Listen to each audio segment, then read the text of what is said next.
comprenez? Si jamais le pasteur qui est établi, qui fait ça, n'est pas réellement de Dieu qui travaille, le diable, tu es foutu. C'est que ça va te montrer, quoi.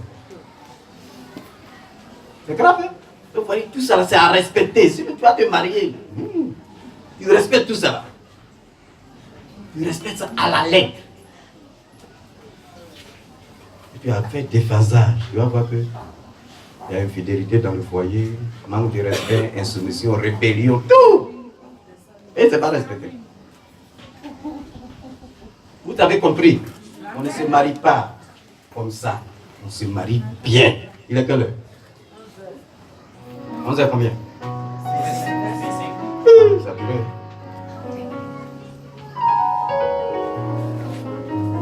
On va aller à 1 Timothée 3, verset 4 à 5. Je termine par là, il est trop bas. On parle de savoir gérer ta maison.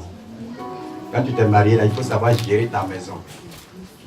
Il y a des gens, leur maison, là, puis quelqu'un sort de l'ordinaire et vient gérer sa maison. La Bible dit que si tu ne sais pas gérer ta maison, tu ne peux pas gérer l'église. Si ta femme est une insoumise notoire, ton cœur va battre, même quand tu prêches. Tu ne seras pas à l'aise pour faire le ministère, tu ne seras pas à l'aise dans ton domaine. Et tu vas avoir toujours des problèmes. Il faut savoir gérer la maison avant de venir gérer entreprise, église, tout ça. Amen. On va poser on va faire notre action prophétique. Je vais expliquer comment ça fonctionne. Tu as le papier? Donne-moi. Voilà. Ce qu'on va faire. Premier point. Le choix de ton conjoint. Quand j'ai expliqué normalement, tu dois accepter que ce soit Dieu qui choisisse. À moins que tu ne sois un rebelle. Amen. Ça c'est pour ceux qui n'ont personne. C'est-à-dire les jeunes gens, les jeunes filles qui ont copains, copines. C'est pas.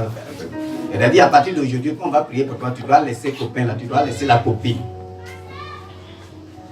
Clairement. Tu dois lui dire, dès cet instant, on ne doit plus se toucher jusqu'au mariage. Si tu fais ça, tu es chrétien. Si tu ne fais pas ça, tu viens à l'église, mais tu es un païen, une païenne.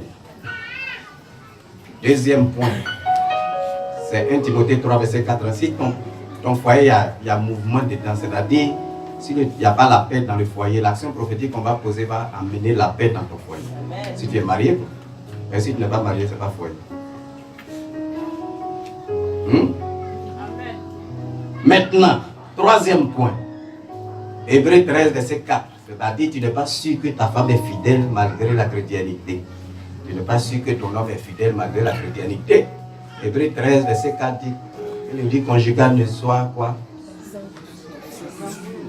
Voilà. On va dire à Dieu de vous rendre fidèle. Et je vais même dire à l'ange de l'Éternel, le jour où tu vas tromper ta femme, le jour où tu vas tromper ton mari, que quelque chose t'arrive. Si tu es d'accord, tu viens faire notre truc là aussi. Et puis moi, je vais aller derrière là pour parler à la paix, parler aux cieux. Et ce que je dis par la grâce de Dieu, ici, là, se fait.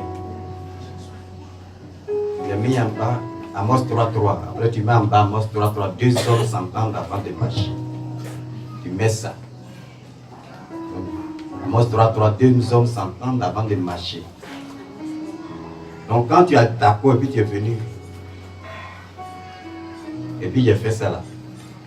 Le jour où tu ne respectes pas un seul de ces versets, ces 3 versets qu'on a utilisés, quelque chose va t'arriver. C'est-à-dire, si tu n'as pas respecté le choix, que tu es parti vivre dans le péché, tu te maries là, mais pas avec l'âme sœur.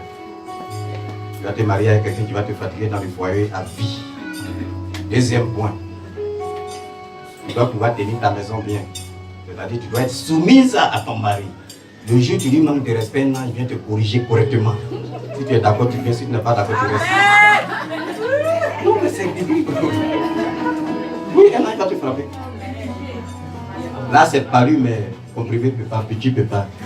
C'est repentant direct que ça. Fidélité. Si tu n'es pas fidèle, tu n'es pas fidèle. Parce que, regardez, dès que tu trompes ton mari, dès que tu trompes ta femme, l'alliance avec Dieu est brisée. C'est-à-dire Dieu n'est plus avec toi. Vous comprenez? Dès que tu trompes ton mari, dès que tu trompes ta femme, Dieu n'est plus avec toi. C'est-à-dire toi et Dieu, vous êtes séparés. L'alliance est brisée, terminée, finie. Et tu ne rentres plus dans ta destinée prophétique. C'est pourquoi les gens sont limités à 70%. Fidélité.